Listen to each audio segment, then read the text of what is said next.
We interrupt this public affairs program to bring you a football game. Liverpool dramatically beat Nottingham Forest 1-0 after a crazy ending to a game that saw Alexis McAllister score twice, one of them ruled out for handball, before eventually getting the winner anyway in the 97th minute of injury time. I'm Chris, welcome to Kop That. You're calm, no knee-jerk, no drama, no clickbait, no bullshit look at the game. Episode 9. Well, that was a bit of a rollercoaster, wasn't it? It was a dreadful first half, followed by a better second half. It really just comes down to something that I've mentioned a bunch of times, which is taking your chances, even if you have to take them twice. The whole story of this game had almost nothing to do with Forest. That was kind of evident on the touchline. There's like Slot is normally calm and come on, keep going.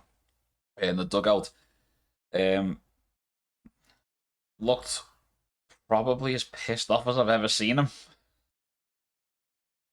It improved after half-time, though, a little bit. The game didn't, but let's just go straight into it. The game itself. Forest came out hot, threatened to start an interesting football match.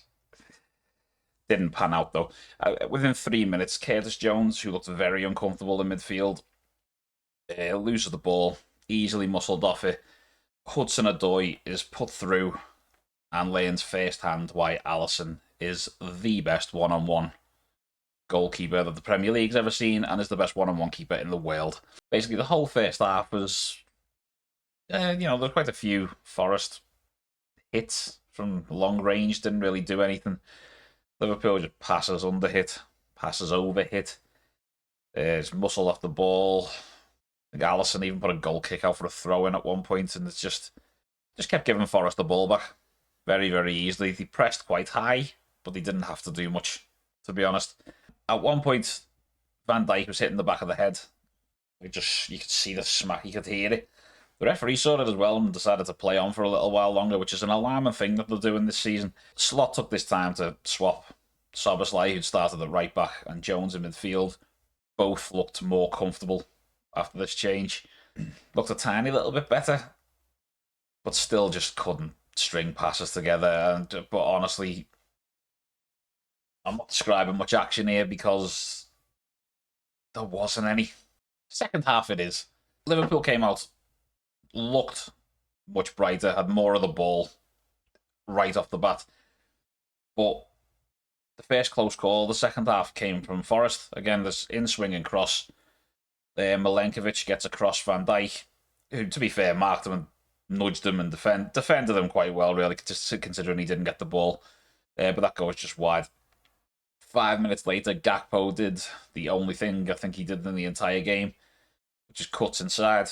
Shocker, I know. Floats a lovely ball low to the back post. Salah nods it down, and was yet again robbed of an assist as Jones comes in. Shot hits Ortega's leg, comes away. And again, after this, there's really not much to report. It goes through quite a scrappy phase. Like there was a few blocked shots, maybe, and situations that were threatening to be dangerous. But other than that, there was just so little happening in this game until the 86th minute, when our old buddy Nico Williams gets to the byline on the left, puts a cross in that Alisson comes out, flaps at the ball falling to Gibbs-White, cannons a shot off the back of Robertson, and the rebound is dragged wide by Sangare. Up to the 89th minute, this has been a terrible game of football all around. In fact, in the context of this season, this was very much just a game that happened. But in the 89th minute, Gomez, it's a weak left-footed crossing.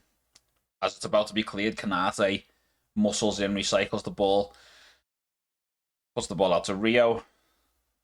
He looked very lively after coming on, played on both wings as well. Puts a lovely cross in, beats his man, floats it to the back post. Ekitike should score. Powerful but not well-placed header. Saved well by Ortega, though. But when it falls out to Ola Aina, who had already got away with missing Ekatike running in. He lets it come down. Instead of heading it clear, he lets it come down and tries to clear it with his foot. It cannons back off McAllister and into the net. The way the game went, especially after the first half, the away end goes nuts. I had a little bit of a giggle. VAR rules it out because it comes off the back of McAllister's elbow. Something I've got a little bit of an issue with that rule. Other end of the pitch. Your arms down by your side, you're not looking. It's not a penalty. It's not a penalty, so why is that not a goal? Play on, right? But Ola Aina, I think, by himself, used up all of Forest's luck in those two little moments that he had. Because a few minutes later, I still can't believe this happened. It was such a shite game, and this happened in the last 10 minutes. Gomez comes on, right? When he comes on as a substitute, he adds an extra threat. Slot mentioned this as well in his press conference, or his interview, I can't remember which one it was. But Gomez comes in and he provides that long throw. He throws a couple of those in. We go out. We get another one. And he goes all the way back to do it again. But he sees Szoboszlai, takes it short. Szoboszlai, after an age, finds himself a yard, kills a lovely ball to the back post. Van Dijk heads it just back towards goal. Ortega and who was it who went in with him? Ortega and a Forest defender kind of clatter into each other. The ball comes free. McAllister is there again. Smashes the ball in. The away end, again, in raptures. This time I'm not giggling, I'm actually laughing because this is fucking ridiculous. I then, after being disappointed the first time when I seen it go to VAR, this time it went to VAR and I laughed again. You're like, of course it did. Of course this might happen. This time, and thank you semi-automated VR, it was quite quick. It was onside. There was a defender hiding behind Virgil van Dijk that kept him onside. And we hold on. The goal counts. We hold on for one of the most boring wins that will ever be slotted into the category of crazy. Like, it was so boring and shite, and why? And then that in the last 10 minutes. It's like watching, like, you think of like a stereotypical 80s depiction of a stamp collector who's just boring, and I do this and I do that and it's boring as fuck, but it turns out he won a stamp collecting competition because he burned the other participant's house down. It's that. Kind of.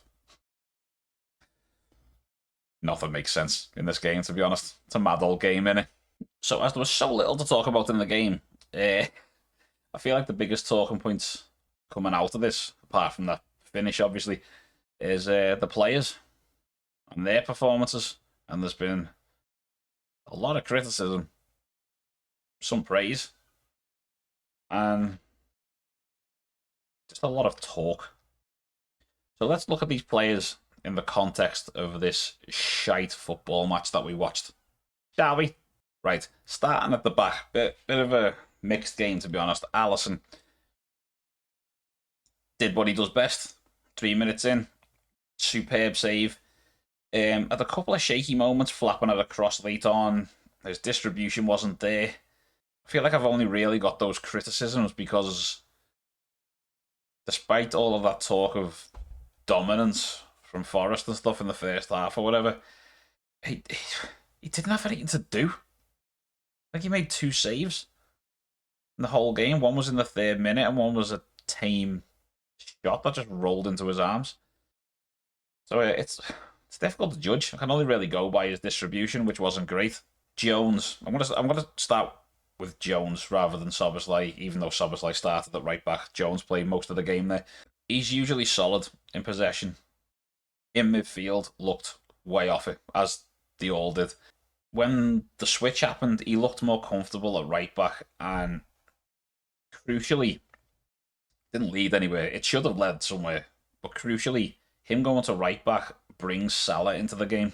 There's a world of difference when he's there compared to Szoboszlai, and I feel like if anyone's going to cover at right back, it should be Jones. Because I mentioned this, was the last game? Was it Brighton? I can't remember when he played right back. He makes runs that your right back's not going to make. He makes runs that a midfielder at right back doesn't usually make, but he does, and he links up better, and there's just more options. And he's quite unlucky to a degree, but probably should be on the score sheet. He had a great chance when Salah nodded it down to him. Kerkez, again, a pretty good game, to be honest. Most of Forest's better play came down our right, for obvious reasons, with just chopping and changing right backs all over the place down there. They weren't getting much change out of him down the left. Wasn't able to do much going forward. And we'll go into a reason why in a minute, because he appeared further forward later on after somebody had been substituted. It seemed like he didn't want to waste his energy before that. But generally, he's, given how the centre-backs have been playing recently, he's now fast becoming part of a very reliable back line. And as soon as we get like a solid right back in position, that back line could be, that back five, including Alisson, could be genuinely season changing. This season or next season. Right, Konate is somebody who's up for man of the match for me. I'm going to shade it to Van Dijk. And I'll explain my decision, but I'm not going to argue if somebody thinks Konate had a better performance, because honestly, they weren't far off defensively. Both of them kind of suffered a little bit in their duels, and yet somehow managed to defend everything else that came their way. He's unfortunate, really, because later on in the game, he stayed up the pitch, and after Gomez put a weak cross in, he muscles the ball back, gives it to Rio, which goes in for the goal that was disallowed. He contributed going forward as well as defending. Came in with a couple of nice crunching tackles at times. Yeah, maybe caught out of position once or twice, but given he's playing alongside a makeshift right back, and it's just his nature, I'll have this guy over whatever Konate we had a couple of months back. I'll take this guy every day of the fucking week. Van Dijk, who for me is man of the match. Duels aside, I thought he was fucking superb. Defended everything else that came his way. There was a tricky 2-on-1 situation in the first half, which like I want a clip of, to be honest. I might end up putting a clip of that in something at some point. How to defend in those situations, because it just makes me smile when he's at his best like that in those situations. He was probably expecting a much easier half in that first 45 than what he got, but he marshalled everyone well. He played well. There was a great interception late on, last ditch, as they were about to pull the trigger on a shot. He tried so hard to get us moving forward as well, even in the first half when we couldn't. In fact, if I'm right in thinking, just give me a sec.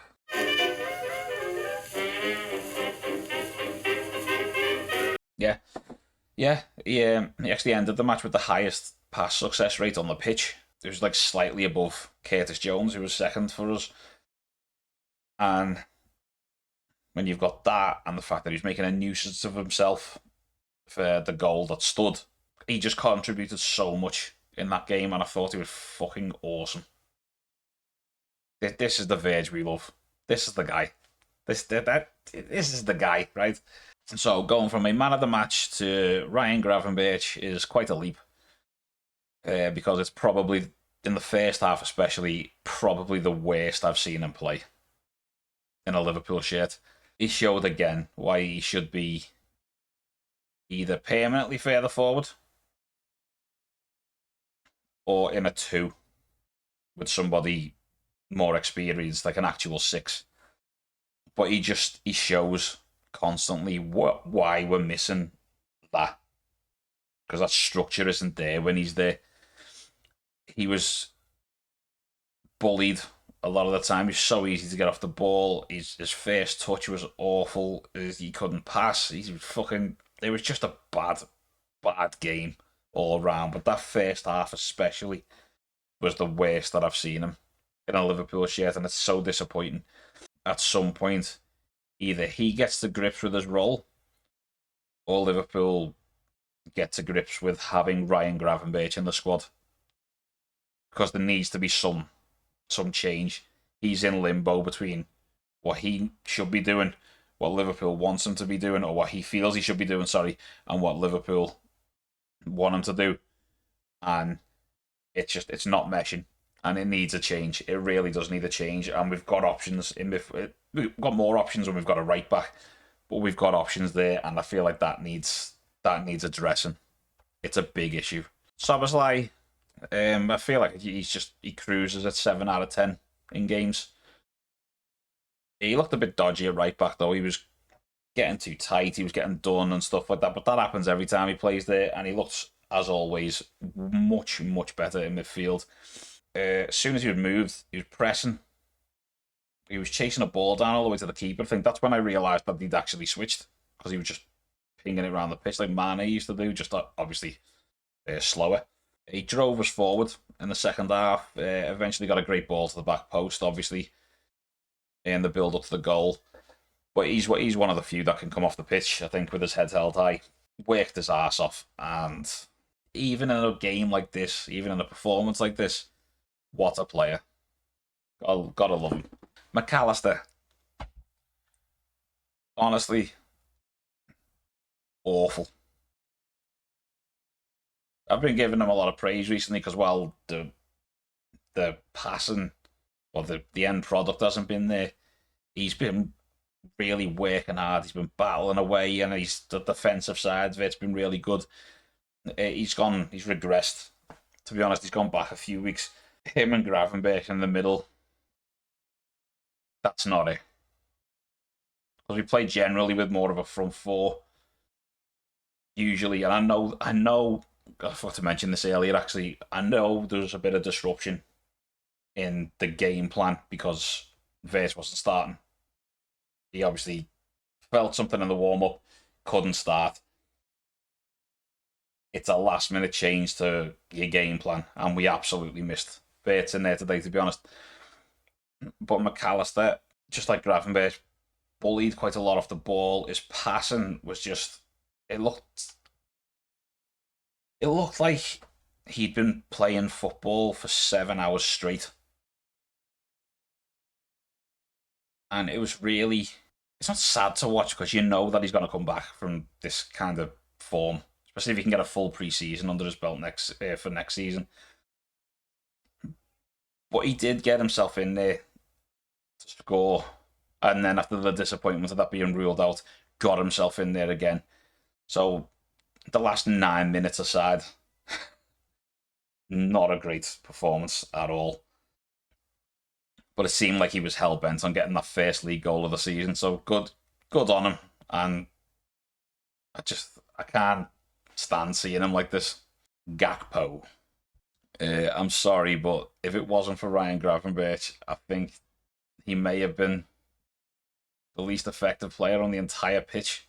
After trying and adapting a little bit more recently, he's been, using the overlap. He's been going out on his left and things like that.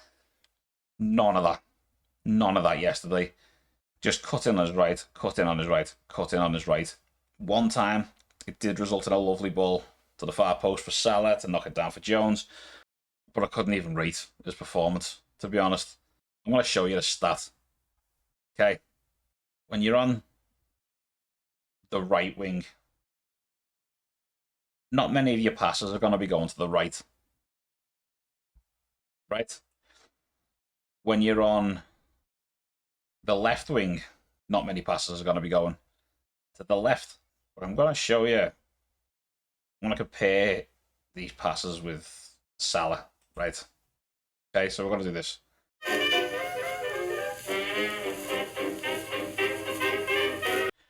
Right, so this is Salah, right?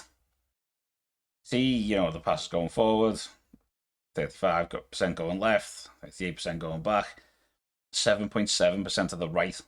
And I guarantee you almost all of those were when Jones went into right back. You're not expecting much to the right when you're a right winger, but you're expecting some, right? Because you're going to be playing with people, trying to connect. Here's Gakpo's. Do you see it? This is why I don't think Kirkes bothers getting forward. That right there is about as predictable a footballer as you're going to get in a squad. It was just so evident. Again, it really was. He's a symptom of our lack of depth. It produces starters like Gakpo, who's a great squad player, but that's all he is. And it feels like, despite him adapting a bit more recently, or trying to at least, it feels like that's failed. He's just not able to. I don't know why. I don't know what's going to happen. Maybe you can have a bit more of a fluid front three. I feel like that'd benefit everybody while we're short of options. Change things up a little bit. But yeah, this isn't the one at all. Now, Mo Salah. This is a bit of a tough one. The smiling seems to be open to interpretation from people. I don't know what it was. And if you think you know, you don't. So, unless he comments on it, you can't really say, but you can interpret it however you want. But he was scrapping a bit more in the second half. Didn't win many of those scraps, mind. Tracked back a little bit more, but I don't think he made the tackle. He was just on the ball more and played better with Jones. And those little triangles into the channel, the 1-2s and stuff like that. That's where you start seeing the better stuff out of him. And never pay attention to his passing statistics because he always tries the passes that nobody else tries, so most of them aren't going to land. But the biggest difference is obviously he can't take his man on anymore. I don't know whether it's when he drops the shoulder, when he goes to accelerate, and maybe the acceleration isn't there anymore, and that's the issue. But he's not slow. He hasn't lost all of his fucking pace. But they're wise to his footwork, they're wise to everything, and he now needs to show that he can change his game up. I don't know how much of it comes down to the role he's being asked to play, and I don't know how much of it comes down to teammates alongside him changing, and he hasn't quite, he's not quite on the same level as them yet, the same wavelength. I don't know. But, I mean, taking him and Gakpo off makes perfect sense. It should have happened more this season. But I do feel like Gakpo should go off long before Salah. Salah still at least has something about him. He can create something. He should have, again, even after a bad game. This wasn't his worst game this season, by the way. That needs pointing out. But even in a bad game, he still should have came off with an assist. And that's why you keep him on for as long as he's on. But the issue is, who replaces him? Because if you ask everybody on the internet, it's Chiesa, who, apart from again being a ball of energy, didn't do anything. And the other option is a 17-year-old kid who should not be starting every fucking game. You could argue for more minutes. I'd probably back that. But it's just another glaringly obvious display of our lack of depth. Like, I don't agree with the wild mood swing of he was amazing last season and then he's fucking washed. He just fucking washed this season. Because he's had periods like this in the past, multiple times. The difference is this is more of a prolonged one, and now we're getting the other way around, where we're getting periods where he's doing good and then longer periods of him not. So I don't like people just picking out. He was incredible. No, there's big periods where he's not doing much, but you keep him on because he can. He can do something. But this needs to be addressed in the summer, one way or another, whether he stays, whether he goes. But we need options because we just haven't got them. Ekitike. There was no all right with him in this game, to be honest. Energy up the fucking ass, this kid. But he didn't really get any service or anything, to the point where he went looking for the ball at times, and just wasn't much support for him. But he was trying to get us moving forward, because he was winning the ball from deep and then just going on these insane runs, sometimes for too long. He was getting a bit too desperate at times to get involved. But that's mostly down to the lack of service to him. I can't really fault much that he did, except for the fact that, he missed another big chance. And it was another header. The first goal gets ruled out. It shouldn't have got that far. That should have been buried. I'm expecting it to get better. He's still only young. But when you start missing big chance in this game, big chance in the next game, big chance in the next game, I hope it doesn't start to play on him. Because the results are still coming in. But it's when he misses big chances and we don't win. That's what's got to be looked at, unfortunately. But overall, I feel like he did mostly just what he could with what he had. Outside of that chance, obviously. But again, there's just another lack of... I know Isak's injured, but it's just that lack of options again. Does he cause the problems that Nunes did? Would he have been an option in this game? Of course he would have. I still miss him. Quickly with the subs, Robertson got a good blocking with his ass, I think, or his back. Got done for pace on the outside, which was kind of expected, but not much else. Gomez did okay defensively, but got done for pace on the outside, which was expected. Did cause some problems from the throw-ins, which he used, and then used the threat of it very intelligently to get Szoboszlai on the ball for the goal. Chiesa, I've just mentioned him, came on, ran around a lot, barged people. Is a little bundle of energy. Hard to deal with. He's going to hack away at you. He's going to try and win the ball back. But ultimately didn't do anything. Rio, not for the first time this season. He made the difference. He did it against Newcastle. Remember earlier on in the season, that was in injury time as well. He definitely fucking scored against Brighton. But he came on here, he did a little stint on either wing. I think he's really throwing his CV in there, saying, just play me anyway, It's still the same, though. It's still mostly step overs, but one of those instances did lead to the goal that was disallowed. It should have been an assist for Ekitike. There's obviously nothing he could do about that. That assist's been robbed off him. Basically, like the goal that he definitely fucking scored was against Brighton. But he came on and gave Forest way too much to think about, and I feel like that overloaded them in the end, and we were able to just pile that pressure on. He was a big, big game changer. And well done, lad. Final thoughts, and I'm going to start with the main thought. You might think I've been overly praising players and stuff. No. Or I've been overly critical of players. No. It's all within the context of this particular game. And I can't be more clear about this. This was a shite game of football. Just in general. So while there's a few players that I feel like they can come out with their heads held high, I need to point out how shite this game was from both sides. They were putting the possession and shots and shit up on screen in the first half when I was watching it. And this is why I've mentioned in previous videos that I only glance at stats. Like, look at this, right? Just look at this.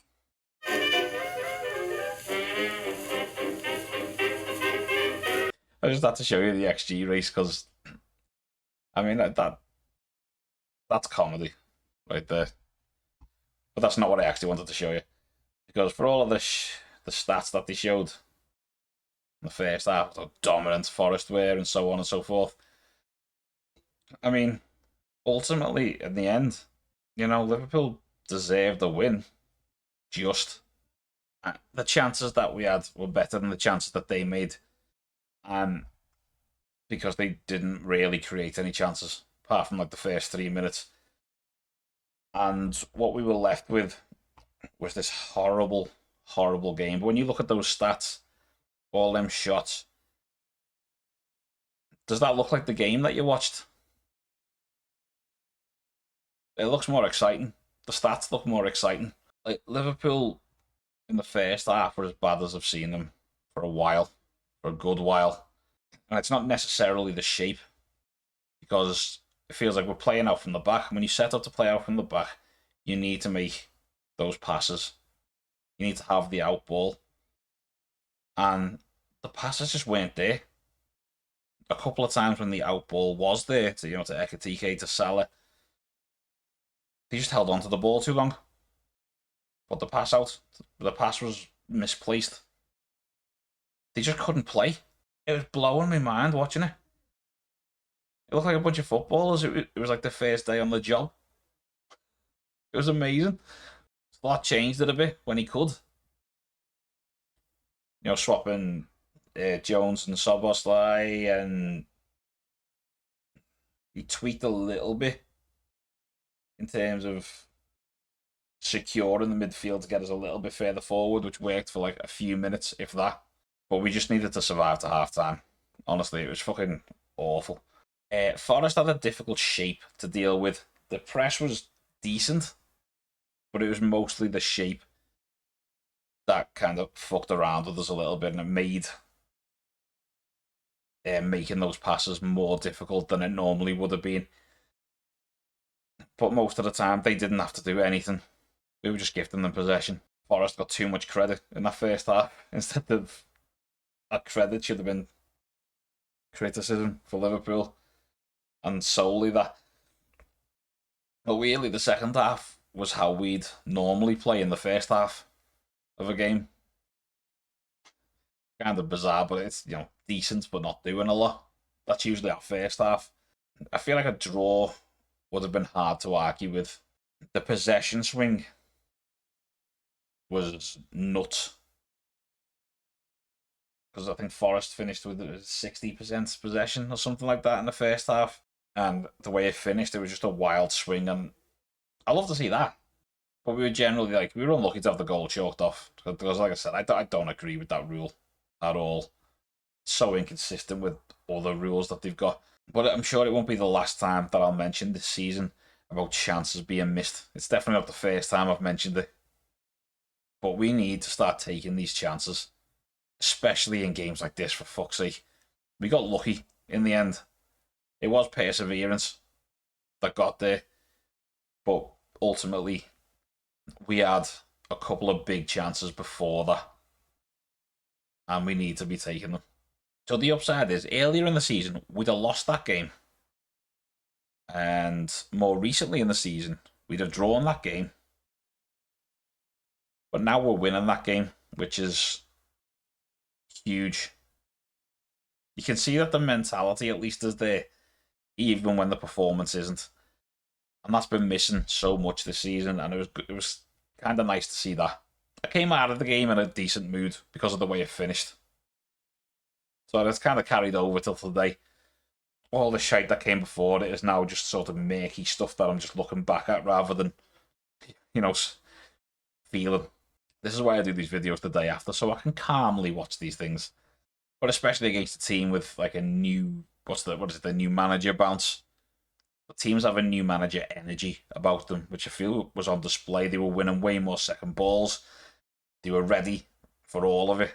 It doesn't feel as much like a win and a clean sheet, but that part at least, that clean sheet was definitely earned.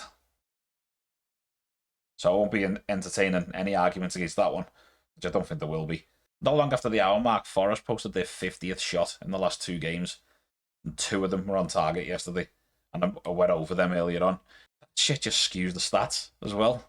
That's why I only glance at them normally. But that's why they are where they are. We're just dominant. As you made it out, Liverpool were just sloppy. But we defended it all. put a lot of unnecessary pressure on ourselves, but defended that too. We've now only lost 2 games in 20. Winning 5 of our last 6 as well, I might add, and only conceding 3 goals in that time.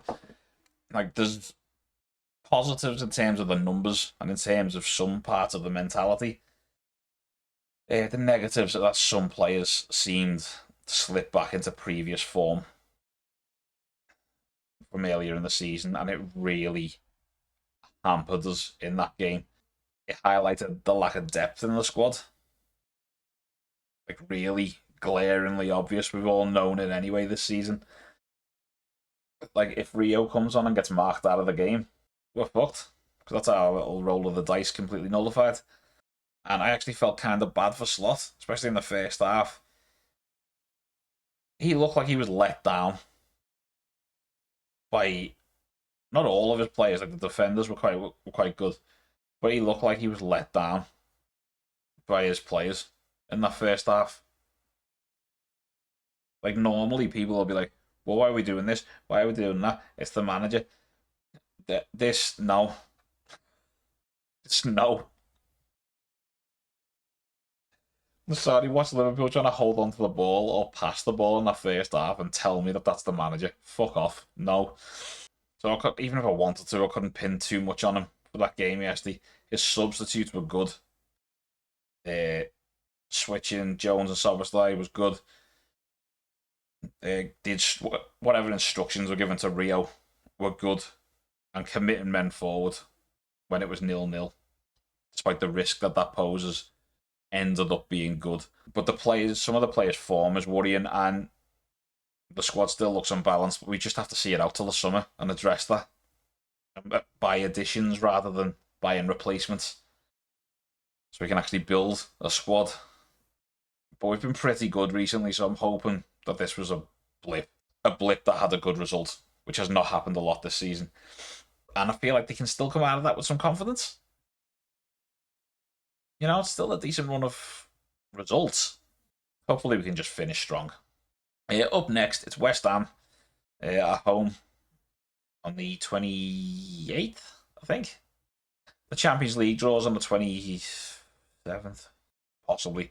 I'll double check that near the time. Hopefully there's a good crowd at Anfield, despite the 3 o'clock kickoff time that it's billed as. Because the atmosphere has been good recently.